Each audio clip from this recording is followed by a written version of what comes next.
अब एक बात सावधानी से सुनिएगा,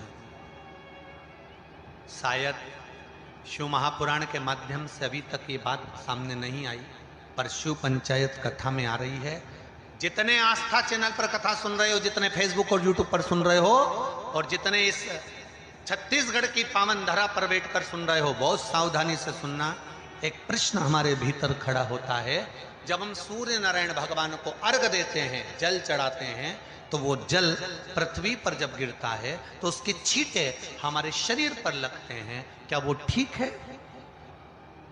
क्या वो श्रेष्ठ है? तो शिव महापुराण की कथा कहती है, जब हम सूर्य को अर्घ देते हैं, सूर्य को जल चढ़ाते हैं, वो पानी जब पृथ्वी पर गिरता है, उसके छींटे हमारे शरीर पर लगते हैं, तो वो श्रेष्ठता का भाव निर्मित करते हैं, वो गलत नहीं हो सकता। कारण अब वो भी समझ लीजिए।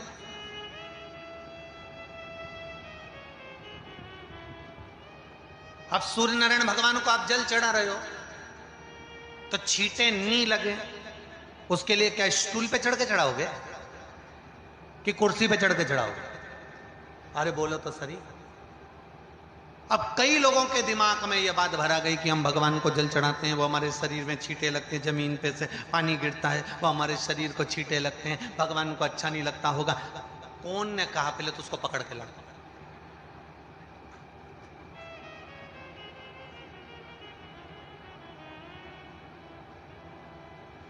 क्योंकि मेरे राम जी महाराज, मेरे भगवान कृष्ण,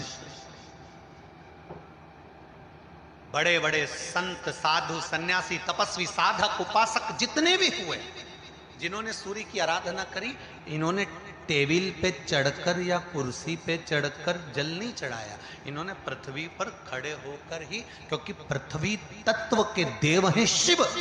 जब हम मृत्यु लोक पर खड़े होकर, पृथ्वी पर खड़े होकर भगवान शंकर का भाग पृथ्वी तत्व को धारण कर कर जल को हाथ में लेकर जब समर्पित करते हैं, और जो जल नीचे गिरता है वो शरीर पर अगर लगता है तो हमको उसका आशीर्वाद ही प्राप्त होता है, दोष नहीं लगता। पर लोगों ने इसको विपरीत कर दिया। कि कौन ने विपरीत करा? कई लोगों ने इसको विपरीत कर दिया। कौन ने विपरीत करा? तो जो दूसरे धर्म के लोग होते हैं, जिनको हिंदू धर्म से नफरत होती है और जो हिंदू धर्म की पूजन, सेवा, अर्चना को समाप्त करना चाहते हैं, वो धीरे धीरे धीरे धीरे कहने लगे कि सूर्य को जल चढ़ाओगे तो शरीर में लगेगा, शरीर में लगेगा तो दोष लगेगा। इसको कह कहकर घर घर में सूर्य को जल चढ़ाना लोगों ने बंद कर दिया कि आप जल चढ़ाएंगे तो दोष लगेगा, शरीर पे छींटा लगेगा, शरीर को ऐसा लगेगा। ये दोष नहीं है। कितनी सुंदर बात है महाराज। सूर्य नारायण भगवान को जब जल चढ़ाया जाता है, हाथ सिर से 8 इंच की दूरी पर होना चाहिए। जम के बोलिए, सिर से कितना ऊंचा होना चाहिए? 8 इंच ऊपर अपना हाथ होना चाहिए मस्तक से सूर्य को जल चढ़ाते समय। और ना चांदी का, ना स्टील का, न लोहे का, न प्लास्टिक का, न कांच का, न सोने का कोई बर्तन, न कांसे का, न एल्युमिनियम का, न पीतल का, केवल एक पात्र होना चाहिए, वो है तांबे का। काय का पात्र होना चाहिए? तांबे का पात्र। और सूर्य नारायण भगवान को जब 8 इंच ऊपर तुम्हारा हस्त है, और जब हम सूर्य को जल चढ़ा रहे हैं, कैसे जल चढ़ाना है वो भी समझ लीजिए। अगर कोई कैंसर का मरीज है, जिसके चेस्ट में कैंसर आ गया हो, लेफ्ट में, राइट में कहीं पर कैंसर आ गया हो, या कोई गठान आ गई हो, तो महाराज आप जल चढ़ाते समय उस जल की धार को सूर्य भगवान को जब चढ़ा रहे हो, तो धार आपकी गठान की ओर जाना चाहिए, जिससे सूर्य की किरण उस जल में से आपके उस स्थान पर पड़े, उस जगह पर पड़े जहां पर गठान है। महाराज आप लगातार जल तो चढ़ाना चालू करो, अच्छे अच्छे डॉक्टर फेल हो जाएंगे और कह देंगे गठान ठीक हो गई। आपका लीवर और किडनी गड़बड़ कर रहा है, आप प्रतिदिन, आपका स्वास्थ्य गड़बड़ रहता है, आप प्रतिदिन ये ज्योतिष शास्त्र के अंतर्गत, रत्न शास्त्र के अंतर्गत ये रत्न शास्त्र, ज्योतिष शास्त्र, रंग शास्त्र जो हमारे यहाँ है, रंगों के हिसाब से ये जितने रत्न होते हैं, माणिक हुआ, मोती हुआ, नीलम हुआ, मूंगा हुआ, पुखराज हुआ, ये क्यों कहते हैं ये पीला है, ये सफेद है, ये नीला है, ये लाल है, इसको शरीर में क्यों पहनाते हैं? उसका कारण होता है कि जब शरीर में पहनते हैं, सूर्य की किरण उसमें पड़ती है, हमारे शरीर पर वो कलर का इफेक्ट पड़ता है, उस कलर को शरीर पर लगता है, और शरीर पर लगता है तो हमारा शरीर धीरे धीरे, हमारी जो इंद्रियां हैं वो सही होने लगती हैं, काम सही होने लगता है। तो आप कहते हो ना, मैं कौन सा नक पहनूं, मैं कौन सा मोती पहनूं, मैं कौन सा पुखराज पहनूं, मैं कौन सा नीलम पहनूं, वो ज्योतिष शास्त्र के अंतर्गत, रत्न शास्त्र के अंतर्गत जितने रत्न हम पहनते हैं, ये केवल उस किरण के लिए ही तो पहनते हैं कि जो सूर्य की किरण मिले, उस किरण का प्रभाव हमारे शरीर पर पड़े। तो इन सबसे अच्छा है कि सुबह शंकर भगवान का नाम लो, तांबा का लोटा में जल भरो, 8 इंच ऊपर।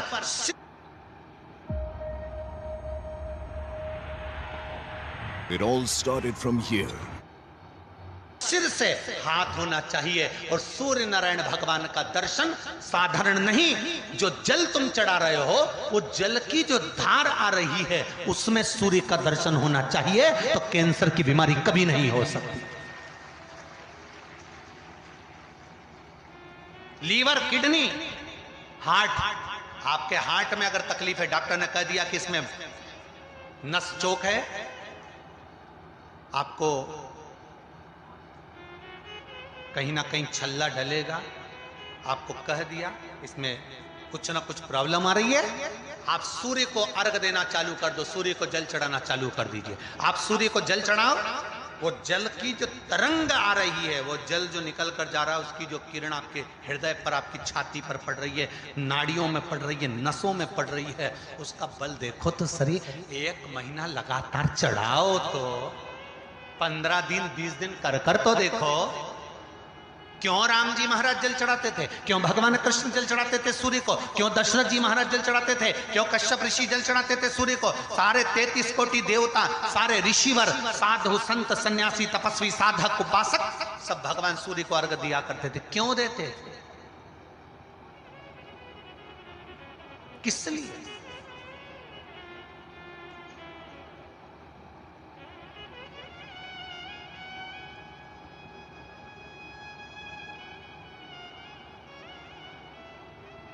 सूर्य नारायण भगवान को जल चढ़ाते समय आपके पंजों की एड़ी ऊंची नहीं होना चाहिए, ध्यान दीजिएगा।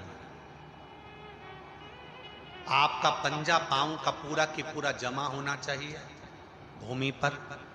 हाथ कितने इंच ऊपर?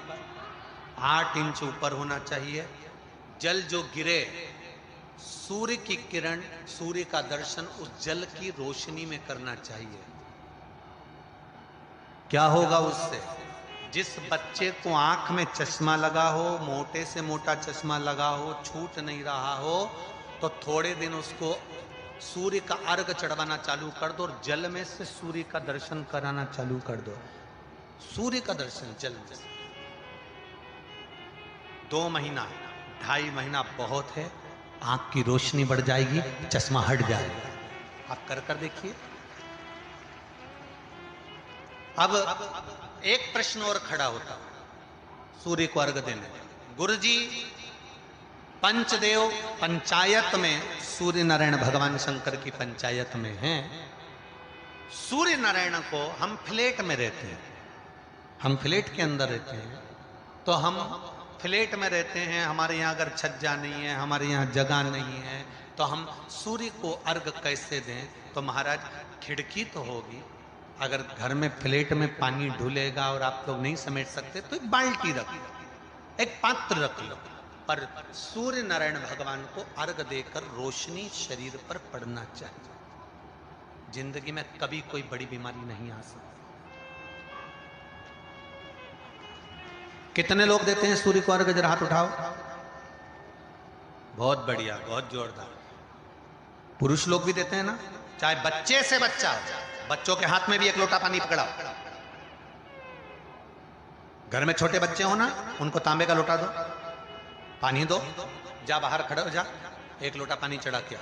पहले दिन आप स्वयं बच्चे के साथ बाहर खड़ी हो, ओटले पर, घर के बाहर खड़ी हो, छत पे खड़ी हो या घर के बाहर खड़ी हो, और बच्चे से कह लो चढ़ाओ बेटा, देखो ऐसा हाथ 8 इंच ऊपर करिए, तांबे का लोटा लेकर पानी धीरे धीरे डोलना है, जैसे वो स्लो मोशन के सीन नहीं होते नाटक में, ये एकदम धीरे धीरे, बस नहीं तो मालूम पड़े छोरा छोरी एक साथ उंडेल के नहीं।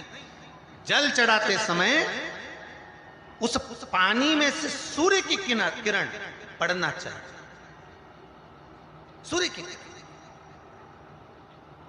एक बात और कहना चाहूंगा, अगर आप लोग स्वीकार करेंगे तो, अगर कहीं आपको लगता हो कि बच्चा पढ़ने में कमजोर है, विद्या में कमजोर है, रिजल्ट अच्छा नहीं आ रहा, पढ़ने में कमजोर है, वो पढ़े अपनी जगह।